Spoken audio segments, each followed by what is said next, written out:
Earlier this year, I looked into the Joe Gibbs Racing team and wanted to see if they were running into some trouble. And while it might seem redundant, Toyota as a whole might be in even worse position now than they were back in May. Kyle Busch, the flagship driver for the past 15 years of Toyota, well, he's gone. Scooped up by Chevrolet and Richard Childress Racing to drive the number 8 car of all cars. Due to this, a domino effect has begun that puts Toyota as a whole in NASCAR in a pretty difficult position at the moment. So what we're going to do is look at all of these different prospects, look at the good and the bad, and really see if Toyota's in trouble or if they're perfectly primed for a successful rebuild. Let's get the bad out of the way first. Starting with Kyle Busch's departure. From what it looked like, Joe Gibbs and Toyota had every intention of retaining Kyle Busch, as earlier in the year they even had intense negotiations and nearly had a sponsor in Oracle that could take over for M&M's, but ultimately the deal fell through. With it, the relationship quickly began to dissolve, and it was becoming more and more clear that for the first time since 2007, Kyle Busch would not be in a Toyota. No matter how Toyota and others might try and spin this story, losing your franchise driver to Chevrolet of all manufacturers is a huge step back no matter the circumstances, and it can't be underscored.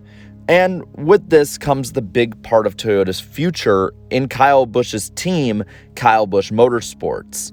And obviously with him leaving Toyota, they got to leave it as well. While there's a team that will be replacing them, it's difficult to get them right into the same swing of things that KBM was in. So structurally, TRD is wobbly right now. But when you look at TRD drivers, well, some do jump ship in this scenario. For instance, long-term Toyota driver Chandler Smith has been announced to be replacing AJ Allmendinger for Kaulig Racing's number 16 team in the Xfinity Series.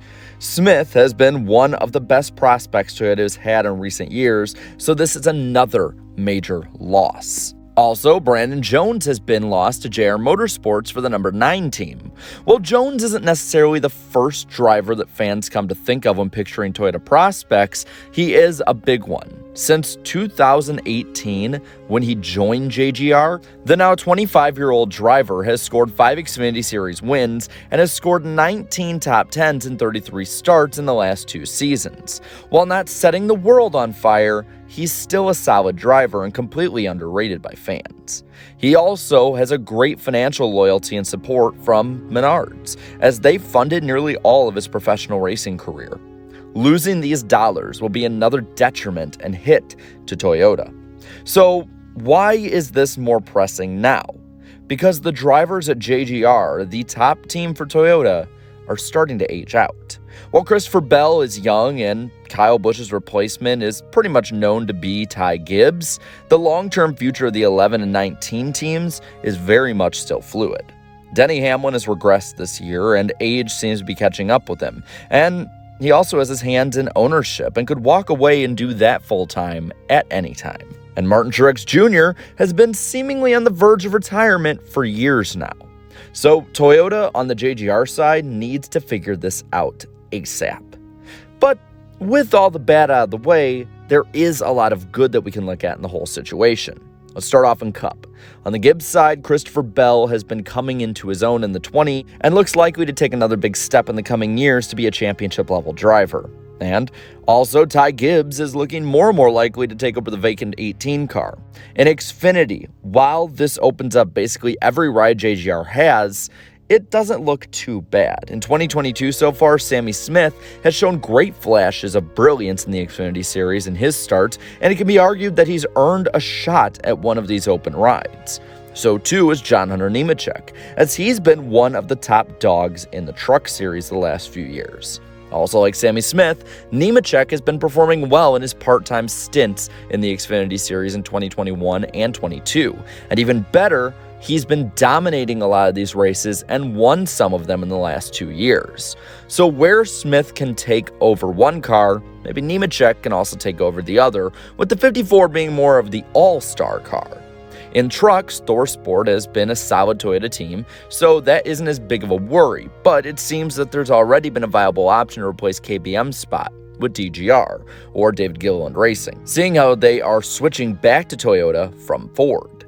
This should keep some of the roots of the Toyota development program in place when it comes to the Truck Series. Now, there's been another growing branch of Toyota in the Cup Series that I think is actually having a bright future come up. And this, of course, is the Denny Hamlin, Michael Jordan-owned team, 2311 Racing. While 2311 has struggled in recent races, they have also been one of the hottest teams in NASCAR in the second half of the season.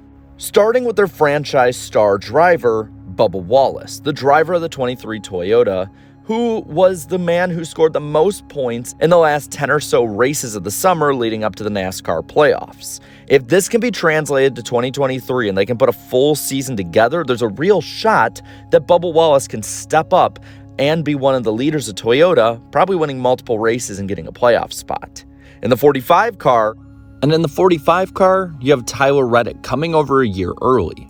While a lot of stuff probably had to come together last minute, Reddick is one of the most capable drivers in the NASCAR Cup Series, taking an RCR team that really was mediocre, ran mediocre with solid drivers, I won't say great, but solid drivers, and he took that team to a winning pedigree again.